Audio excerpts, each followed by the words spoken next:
برنامه خبری رادیو آزادی است تقدیم شما و من شعله گلخوجه تا 15 دقیقه دیگر در خدمتتون. سلام. امروز 19 ایون این موضوع ها را داریم. ساختار مهاجر کوش جسد مهاجری توجیکро برای انتقال از روسیه به وطن آماده میکنند. زاهیران با همین تحقیق فوجیه نیز به پایان میرسد. برای کرسی مبارزه میبرم. دونالد ترامپ پرزیدنت آمریکا اعلان نمود که در انتخابات ریاست جمهوری سال آینده اشتراک میکند. زمان منصبدار اما حالا دستنگار و فراموش شده و یا قصه پدری که از ارکه تربیت کردن فرزندانش پشیمان است.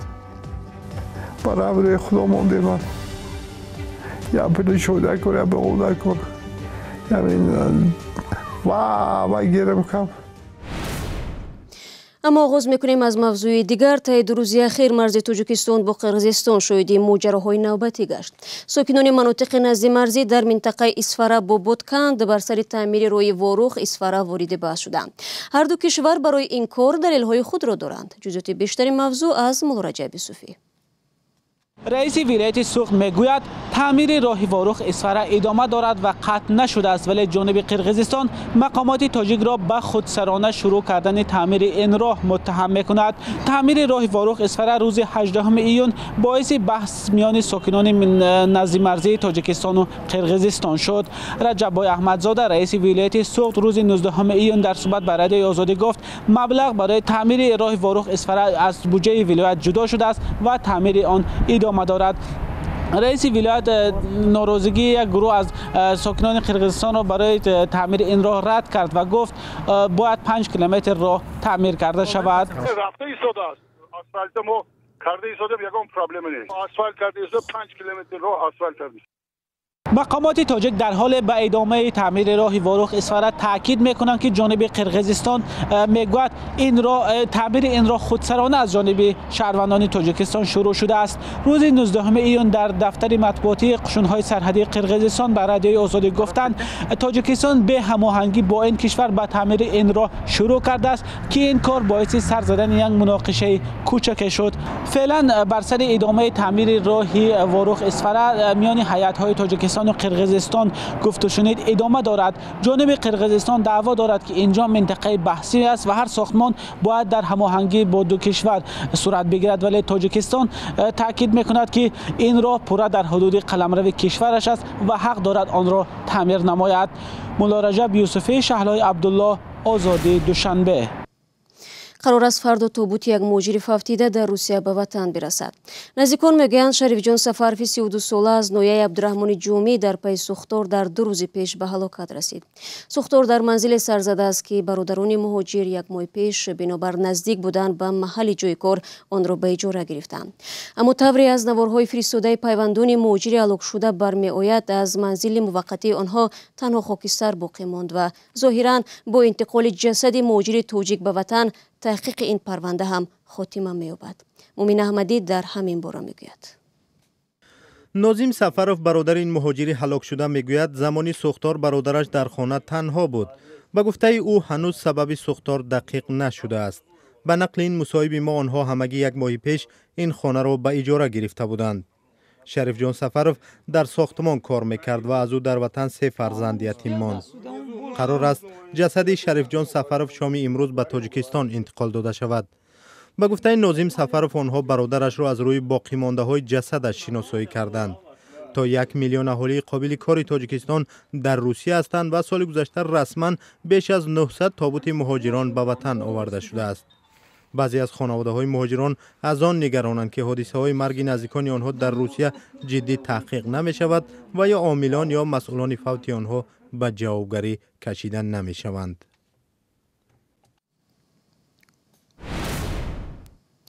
دونالد ترامپ پرزیدنت آمریکا روز گذشته در یکی از ایالات بزرگترین آمریکا فلوریدا اعلان کرد که سال آینده باری دیگر برای کرسی ریاست جمهوری مبارزه میبرد. به قول کارشناسان پیروزی در این ایالت یکی از کلیدهای غلبه در انتخابات پرزیدنتی سال 2020 خواهد بود. داوطلب‌های حزب دموکرات باشد خیلی بر وقت از این معرکه پیش از انتخاباتیشان را شروع کردند. ادامه در گزارش کیومرزیتا. روز سه‌شنبه پرزیدنت آمریکا دونالد ترامپ اعلان کرد که در انتخابات ریاست جمهوری سال 2020 برای حفظ مقامش تلاش خواهد ورزید. ترامپ خود را همچون آشوبگری سیاسی معرفی کرد که 4 سال پیش اداره‌های دولتی واشنگتن را تکان داده فعلا قربانی کوشش‌های برکنار نمودنش از سوی حزب دموکرات میباشد.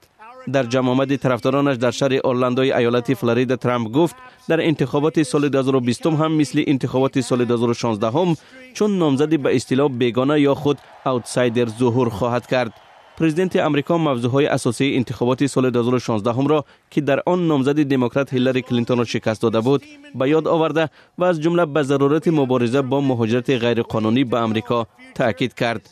فعلا نزدیک به 20 داوطلب از حزب دموکرات برای اشغال مقام نامزد رسمی این گروه سیاسی در انتخابات پرزیدنتی ماه نوامبر سال 2020 تلاش دارند و بر پایه نظرخواهی‌ها در مقایسه با ترامپ در ایالت‌هایشان از پشتیبانی بیشتر رای دهندگان برخوردار می‌باشند.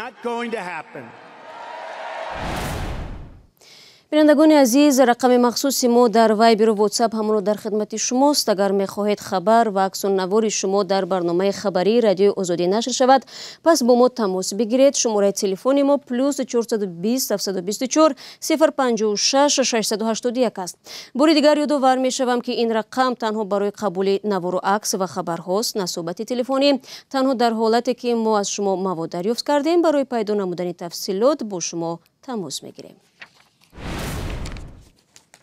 مقامات در تاجیکستان قصد دارند شمار سیاحان را به این کشور به بیش از 1 میلیون نفر رسانند. در ضمن در برابر گوشه مخصوصی در فرودگاه بین‌المللی دوشنبه که چند پیش برای معلومات دهی به سیاحان تأسیس یافت، همکنون یک اقدام دیگر برای مهمانان خارجی راه اندازی می شود.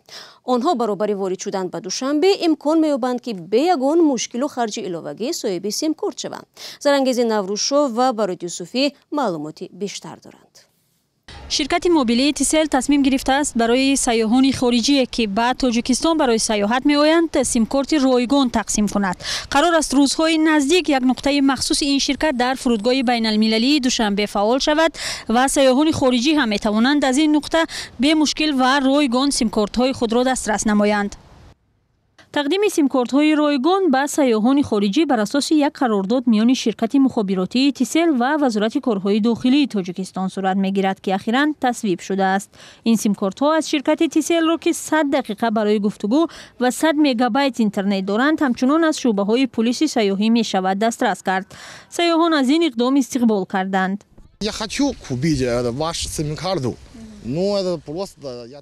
من میخواستم سیم کارت از شرکت های موبیلی شما بخرم، اما به نظر من برای یک هفته ضرور نیست که سیم کارت شما را بخرم و اگر در شما چنین اقدام رایگان دادن سیم کارت به سیاحان روی دست گرفته شده باشد، این به فکرم تصمیم خوب است.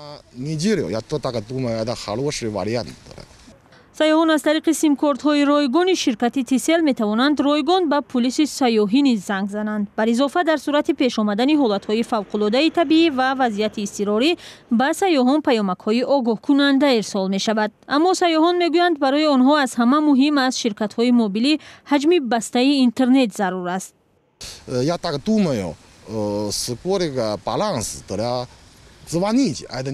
من فکر میکنم که برای سیاح دقیقه ها برای گفتگو مهم نیست. فعلا در جهان برای سیاحان اینترنت برتری دارد. با فکر من اگر حجم اینترنت داخلی سیم کارت های رایگان بیشتر باشد، برای مثال 500 مگابایت، این خیلی خوب است. اما 100 دقیقه رایگان آنقدر مهم نیست، زیرا حالا کم کسان از گفتگوی تلفنی استفاده میکنند. حالا اکثر سیاحان خارجی از سیم کارت کشورهای خود استفاده میکنند که برایشان خیلی گران است. خرید و استفاده سیم کارت های شرکت موبیلی تاجیکستان نیز برایشان ارزان دست نمیدهد. من یک سیم کارت شما را با مبلغ حدود 50 سومانی خریدم و آن هم اینترنتش برای 2 ساعت کار کرد و خلاص. از این سیم کارت فقط می شود زنگ زد. در این روزها در تاجیکستان مشکلی من همین بود که به اینترنت دسترسی نداشتم. سیاحان برای گرفتن سیم کارت های رایگان از شرکت تیسل باید شناسنامه خارجی و روادید الکترونی خود را پیشنهاد کنند. این در حالی است که حالا در تاجیکستان بحث ثبت نام دوباره سیم کارت ها برای شهروندان کشور که به دنبال روند عوض کردن شناسنامه های کهنه با آیدی کارت ها را پیش آورده است، خیلی گرم ادامه دارد. تصمیم پیشنهاد سیم کارت رایگان برای سیاحان در حالی است که مقامات در تاجیکستان قصد دارند تعداد مهمانان را به این کشور از 1 میلیون نفر بیشتر کنند. тавре ҳамкори мо ҳам ишора кард тақдими симкортҳои бепул ба сайёҳони хориҷӣ дар ҳоле аст ки худи масъалаи симкорт дар Тоҷикистон ба мавзӯи сербаҳс дар тақрибан 1 соли ахир табдил ёфтааст. Нахуст пешниҳоди қимат кардани он ва акнун бо шиносномаҳои нав ба қайд гирифтани симкортҳо ҳазорон сокини кишварро нороҳату саргардон ва асабонӣ кардааст. фарзандони эрка доғ ва ё боғи падар гузорише ки ҳоло тақдими шумо мешавад ва онро шаҳлои Абдулло таҳия намудааст, машварати падари серфарзандро дар бар мегирад ки дар ниҳоят маъюбу танҳо ва дастнигар шудааст. вақте ин мард аз по монд дарк кард ки фарзандонашро эрка бузург кардааст. ман инои намондам ям кор кардани дастошро хурӯ назиден. Намедидам намешуд ки он кор кунам. ҳама чиз худам кардам. азамат раупов 7 фарзанд дорад. то 4 соли пеш ба ҳайси раҳбар дар як ниҳоди марбут ба сохтмони нерӯгоҳҳо фаъолият кардааст. бар асари фишори баланд якбора фалаҷ шуд ва аз пои равон монду дастнигари фарзандон гашт. ой будам, ёрдам мекардам, ҳама ерка будам. анакун муҳтоҷ шудем. я он тиш намебуд, хабар намегӯяд, нигоҳ намекард. ба раври худо мондем ман. я пили шода кор, я беғода кор. ҳамин ва гера мекардам. куча буд ёдом меяд. ин падар пушаймон аст ки хостаҳои фарзандонро бечуну чаро иҷро кард ва нагузошт мустақилона меҳнат ва зиндагӣ карданро омӯзанд. бояд ки мурда худаш бояд меҳнат кунад, кор кунад, азоб кушад, хона кунад, мошин харад, чиз рӯзори зиндагӣ бинад. ҷумеашиносон мегӯянд дар аксари ҳолат шахсони мансабдор ва аз ҷиҳати молӣ таъмин фарзандони худро нозпарвару эрка тарбия мекунанд. масалан ҳар як сарфу хароҷоте ки барои фарзанд мекунад умуман ночиз дониста мешавад, ҳисобу китоб намекунад ва ба гуфти оддии халқ ин масалан агар маблағе ки ба осонӣ ба даст оварда бошад, инро умуман фикр намекунад ва маблағро додан мегирад.